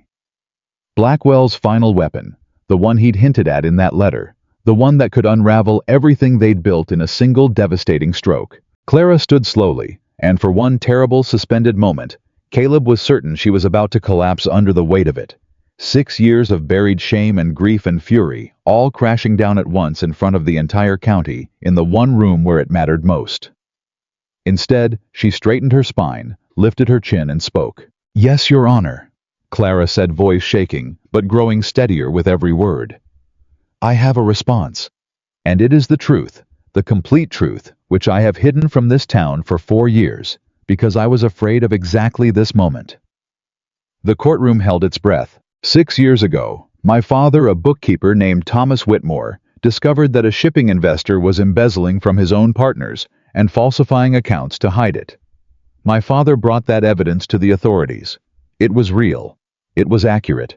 I helped him compile every page of it myself, and I would swear to its truth on my own life today. But after he brought it forward, after the investigation began, the man he'd exposed did something I did not understand until much later. He didn't fight the evidence directly because he couldn't. The numbers were correct, the fraud was real, and no clever lawyer could argue otherwise.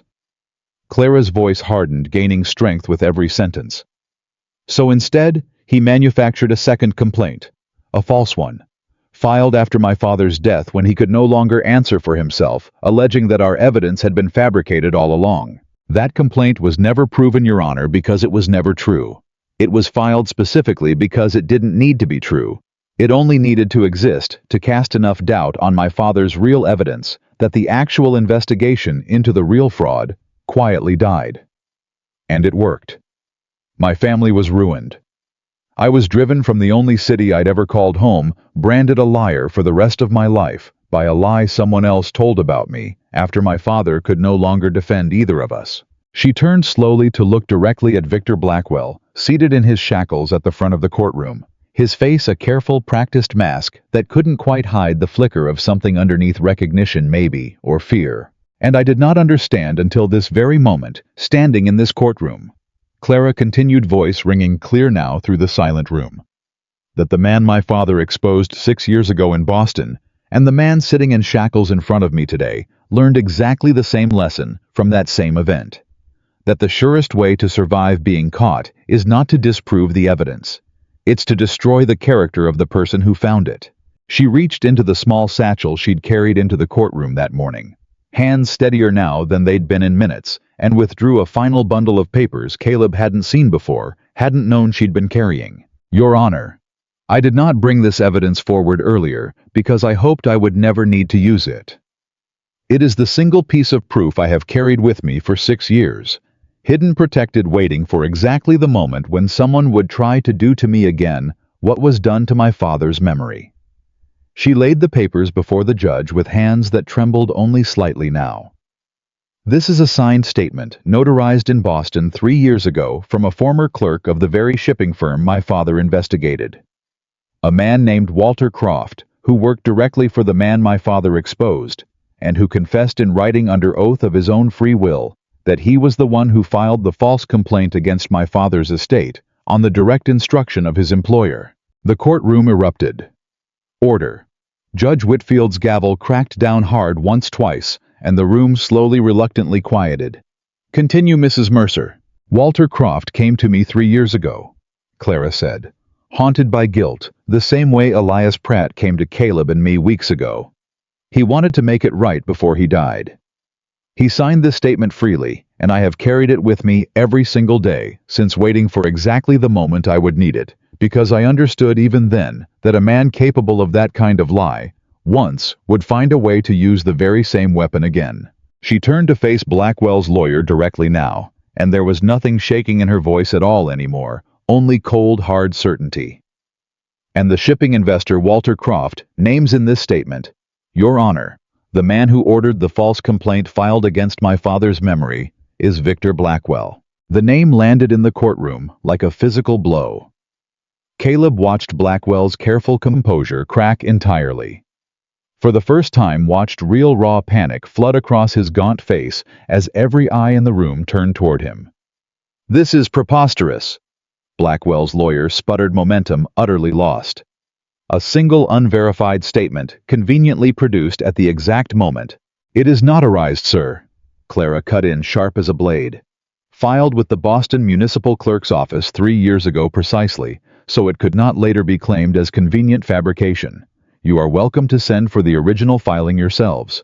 I suspect it will arrive by wire within the week and confirm every word I've just told this court. Judge Whitfield studied the document for a long, silent moment, the entire courtroom holding its breath around him, and when he finally looked up, his expression had shifted from cautious skepticism to something far harder, far more resolved. This court, Whitfield said slowly, finds Mrs. Mercer's account and the accompanying notarized statement sufficiently credible to proceed. The defense's attempt to discredit the witness through an unproven, posthumously filed complaint is in this court's judgment precisely the pattern of behavior. Mrs. Mercer has just described an attack on character in place of an answer to evidence. He turned his gaze to Blackwell, cold and final. Mr. Blackwell, this court finds more than sufficient cause to proceed to full federal trial on charges of systematic financial fraud, and additionally, orders a formal investigation into allegations of witness intimidation, arson, and conspiracy to commit murder in connection with the death of Thomas Sorensen 2 years ago. The courtroom broke into an uproar of sound gasps. Murmurs, someone near the back beginning to applaud, before being hushed by the bailiff. And Caleb saw it happen in real time. Saw the entire tide of the room shift, as every face that had wavered toward doubt now turned decisively, unmistakably back toward Clara. Mrs. Henderson was openly weeping now, but smiling through it. Old Widow Fairweather banged her cane against the floor in fierce, triumphant approval. And even some of the men who'd been loyal to Blackwell's fortune sat frozen ashen-faced, watching their careful alliances crumble in real time. Blackwell's lawyer sank back into his chair, defeated. Blackwell himself simply stared at Clara across the courtroom. Something unreadable in his hollow eyes. Not quite hatred, not quite despair, but the look of a man finally truly understanding that he had lost completely and irreversibly to the one person in the world he'd been most certain he could destroy. The hearing adjourned an hour later. Blackwell remanded fully into federal custody pending trial. Reardon already in a separate cell, nursing his wounded shoulder, and according to Reeves, suddenly very eager to cooperate in exchange for a lighter sentence. An eagerness that would in the following weeks produce a full written confession detailing not just Sorensen's death, but 2 other accidents across the county that had never before been questioned. Outside the courthouse, the crowd lingered in the cold afternoon air, buzzing with a kind of stunned electric energy. Caleb had never felt in Red Hollow before the feeling of an entire town waking up from a long, complicit sleep. Mrs. Henderson was the first to approach Clara, taking both her hands in her own weathered one's, tears still streaming freely. "I doubted you," the old woman said, voice thick with shame. "For just a moment in there when that lawyer spoke, I doubted you, and I am so sorry, Mrs. Mercer. So sorry." "You don't need to apologize," Clara said gently. "You've spent 2 years being told your husband's ruin was your own fault. A moment's doubt after that is understandable. What matters is, you're standing here now." Old Widow Fairweather pushed forward next, gripping Clara's arm with surprising strength. "You gave us back more than land, girl. You gave us back the truth about ourselves. I'd about convinced myself I was a foolish old woman who couldn't manage her own husband's affairs. Turns out I was robbed by a very clever thief, same as everyone else. There's a world of difference in that." One by one, the families Clara had fought for came forward, some tearful, some simply nodding their gratitude, unable to find words large enough for what had just happened. And Caleb watched his wife receive each one with a kind of quiet, humbled grace that told him more clearly than anything else could have exactly why Victor Blackwell had been so afraid of her from the very first day. But not everyone in the crowd had come to offer thanks. A cluster of men near the edge of the courthouse steps. Men who'd owed money to Blackwell's bankmen, whose own smaller fortunes had been quietly built in the shadow of his schemes, watched the scene with tight, unreadable faces. And as Caleb led Clara down the steps toward their waiting wagon, one of them stepped forward, blocking their path. "This isn't over, Mercer," the man said, low, ugly. "You think bringing down Blackwell fixes everything? Half this county owes money to banks he's tied into. You've started something that's going to cost a lot more people than just him before it's finished." Caleb felt Clara's hand tighten around his arm, but before he could answer, another voice cut through the tension. Amos pushing forward from the crowd, his weathered face set hard. "Then maybe it's time this whole county took an honest look at every debt on its books," Amos said, "instead of praying nobody ever checks the numbers close enough to notice." The man opened his mouth to argue further, but the crowd around him had gone quiet, watching, and something in the weight of that collective silence made him think better of it. He turned and walked away without another word. Caleb let out a breath he hadn't realized he'd been holding. "There'll be more of that," Clara said quietly, watching the man disappear into the thinning crowd. "Not everyone's going to celebrate what we've done here. Some of them built their whole lives on the same rotten foundation Blackwell did, even if they didn't do it as cruelly as he did." "Then we'll face that too," Caleb said. "One fight at a time." Clara looked up at him, and for the first time since that terrible morning weeks ago when Blackwell had first spoken the word married across his desk like a threat, Caleb saw something entirely unguarded in her face. Not the careful composure of a woman perpetually braced for the next attack, but something softer, something that looked almost like hope, allowed finally to breathe. "One fight at a time," she agreed. "Together." The trial itself, held in Cheyenne 3 weeks later, was almost anticlimactic compared to the hearing that had preceded it. With Reardon's full confession, Pratt's testimony, Walter Croft's Boston statement, confirmed by wire exactly as Clara had promised, and the overwhelming weight of altered ledgers spanning nearly a decade, The federal jury took less than 4 hours to convict Victor Blackwell on charges of systematic fraud, conspiracy, and accessory to murder. Judge Whitfield's sentence was severe: 25 years in a federal penitentiary. Every asset seized and liquidated, the proceeds ordered, distributed among the families he'd defrauded, with the ranch deeds themselves restored in full to their rightful owners. Caleb sat beside Clara in the courtroom as the sentence was read, watching the man who had once held both their lives in the palm of his hand, finally completely powerless, stripped of his fortune, his freedom, and every last shred of the fear he'd once wielded so easily over an entire county. Blackwell didn't look at either of them as the deputies led him away in chains. He didn't need to. His silence said everything. His composure once had the recognition, finally undeniable, that he had underestimated the one person in the world he should have feared the most from the very beginning: a quiet seamstress. The whole town had once believed had nothing left to lose, and everything, it turned out, still left to fight for. As they walked out of the Cheyenne courthouse into the crisp winter afternoon, Red Hollow finally truly free of the shadow that had hung over it for years, Clara stopped on the courthouse steps and turned to look back at the building behind them.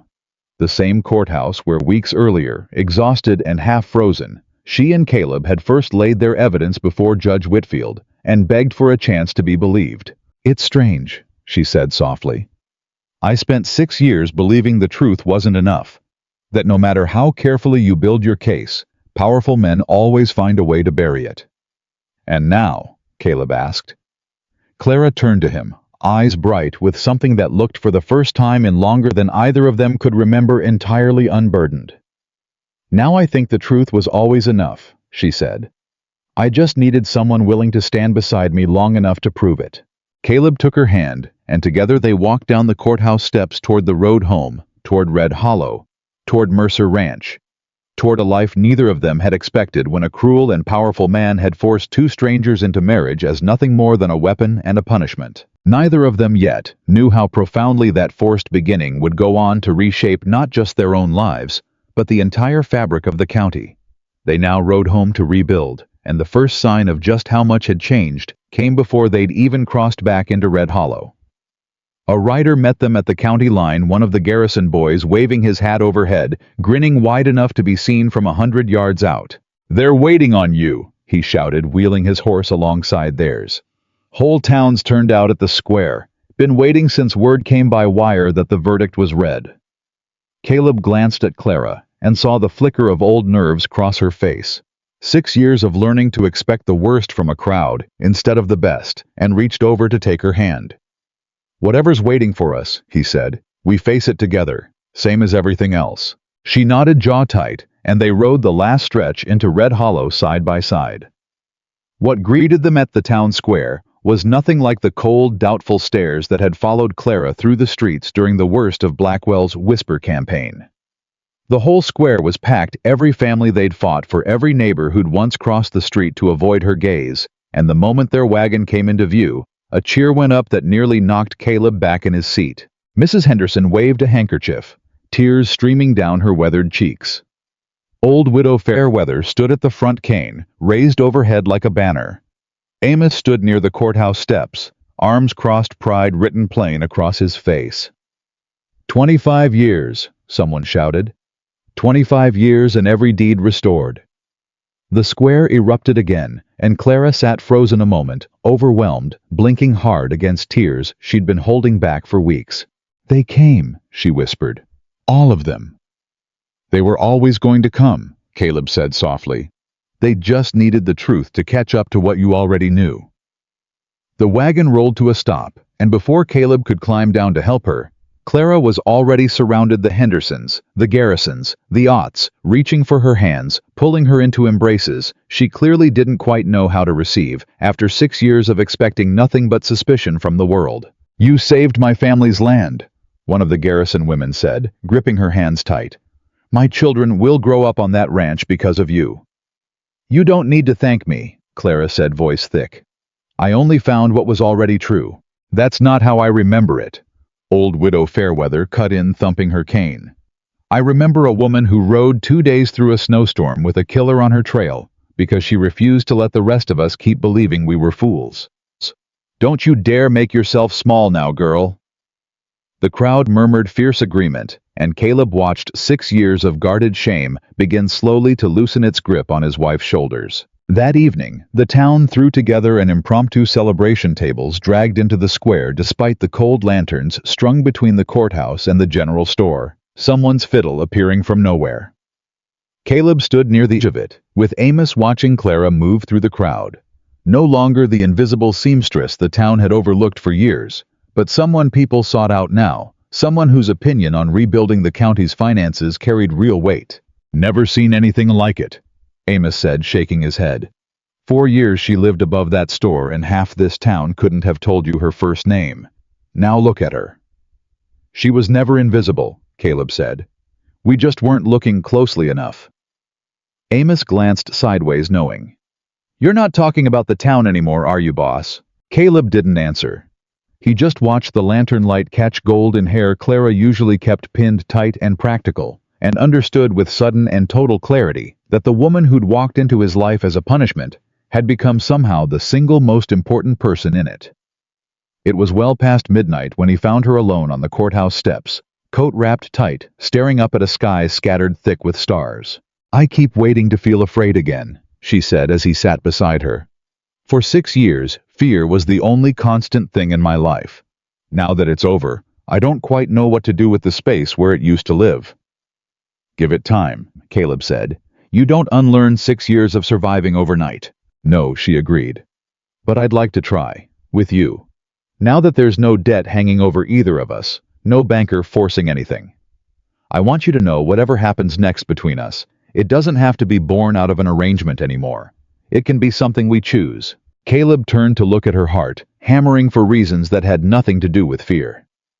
Clara Whitmore. Mercer, he said slowly. I have wanted to choose you since the night you found my father's ledger discrepancy and looked up at me like solving an impossible problem was the most natural thing in the world. Blackwell forced the marriage. He never forced anything I've felt since. Her breath caught, and tears gathered in her eyes. Not exhaustion this time, but something soft and unguarded. I love you, she said simply. I don't know exactly when it happened. Somewhere between the ledgers and the burning house and that ridiculous, terrifying ride through the snow. But it's true, and for the first time in 6 years, saying something true out loud doesn't frighten me at all. Caleb pulled her close and kissed her beneath a sky full of Wyoming stars.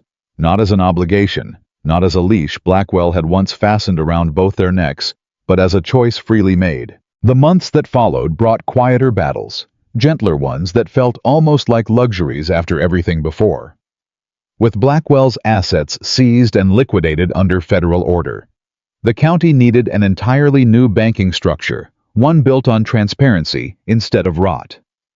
Judge Whitfield personally recommended Clara to oversee the distribution of restored funds and land deeds, unthinkable for a woman in Red Hollow only months earlier, and a role she approached with the same fierce precision she'd once brought to a stack of altered ledgers at Caleb's kitchen table. She wasn't just the rancher's wife anymore. She was the woman who had rebuilt an entire county's trust in itself. Mrs. Henderson got her ranch back within the month. Weeping as she walked fence lines her husband had died, believing were lost forever. Old widow Fairweather's homestead was restored with enough recovered money to hire proper help, and she took to bringing Clara fresh bread every week, a ritual neither of them ever spoke of ending. Family after family across Carbon County found their stolen dignity handed back to them piece by careful piece. Elias Pratt, once Blackwell's trembling clerk, found his own second chance. His cooperation earned him leniency from the court, and something like forgiveness from the very families he'd once helped defraud. I don't deserve it, he told Caleb one afternoon, helping mend the same north pasture fence whose falsified debt had started everything. I wrote every one of those false numbers with my own hand. You also risked your life to undo it, Caleb said.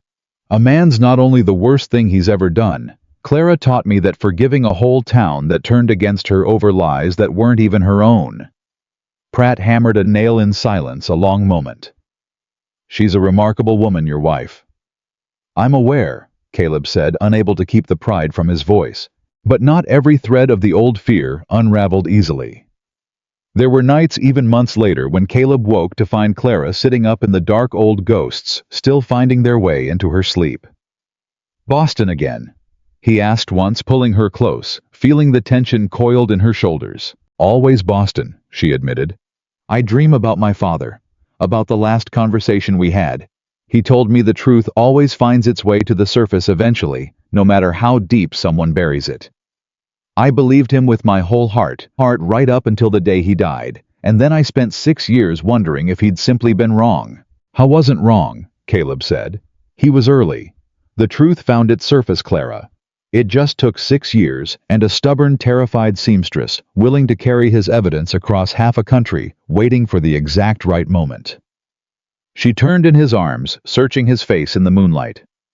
"Do you really believe everything happens in its own time? That his death, my exile, Blackwell's arrival in Wyoming, all of it led to this exact moment?"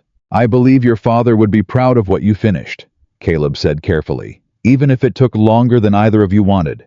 I believe Blackwell thought he was choosing the weakest weapon in the room to punish us both. I believe it was the single worst miscalculation of his entire miserable life." Clara laughed, small and watery, some of the old tension finally easing. "You have a way of making even my worst nights feel bearable." "I intend to keep doing it," Caleb said, "for as many years as you'll let me." Spring came to Carbon County, slower than usual that year.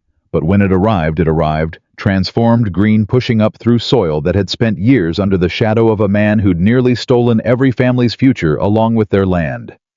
Mercer Ranch thrived as it hadn't since Caleb's father's healthiest years. Cattle grazing fat on pasture, no longer threatened by manufactured debt. The barn rebuilt, stronger than before. Amos overseeing a growing crew, with the pride of a man who'd helped save something worth saving. In early June, nearly 8 months after that first terrible summons to Blackwell's office, Red Hollow gathered once more, not in a courthouse. This time, not in fear, but in the small chapel at the edge of town. The very chapel where Caleb and Clara had first been forced together under threat and humiliation. This time there was no line in the vows about debts or deadlines. No banker seated cold in the back pew, waiting to collect on cruelty disguised as mercy. "We're already married," Caleb had said weeks earlier when Clara first proposed it. Half laughing, half serious. "Legally, thoroughly, undeniably married. Why do it all again?" "Because the first time," Clara said, taking his hands. "We said our vows under threat with a stranger's cruelty stitched into the very words we spoke. I want to say them again freely, with nothing hanging over us but each other. I want the whole county to watch us choose this. I want a memory of that chapel that isn't tangled up with fear." And so, on a bright June morning, Red Hollow packed into the same small chapel and watched this time a wedding built entirely on choice. Mrs. Henderson sat in the front pew, dabbing her eyes before the ceremony even began. Old Widow Fairweather sat in her usual place, a rare, unguarded smile softening her weathered face. Amos stood as Caleb's best man, uncharacteristically nervous in his one good coat, and beside Clara stood Elias Pratt, whom she'd asked months earlier to walk her down the aisle. "I don't have any family left to ask," she'd told him simply. "But you risked everything to help make this life possible. I can't think of anyone more fitting." Pratt had wept before he'd even managed to say yes. The preacher, the same man who'd presided over their first forced ceremony, cleared his throat, and this time his voice carried none of the old discomfort. "Dearly beloved, we are gathered here today to witness a union built not on obligation, but on love freely chosen." There was no line about debts, no cruel reminder stitched into sacred words. Just two people standing before a town that had watched them fight for justice, for truth, for each other, speaking vows that belonged entirely to themselves. "I, Caleb Mercer, take you, Clara Whitmore, to be my wife," Caleb said, voice steady, in a way it hadn't been the first time. "Not because any man forced this choice on me, but because I've watched you turn fear into courage, and courage into justice for an entire county. And I want to spend every year I have left standing beside the woman brave enough to do that." Clara's tears spilled freely, though she was smiling through every one of them. "I, Clara Whitmore, take you, Caleb Mercer, to be my husband," she said.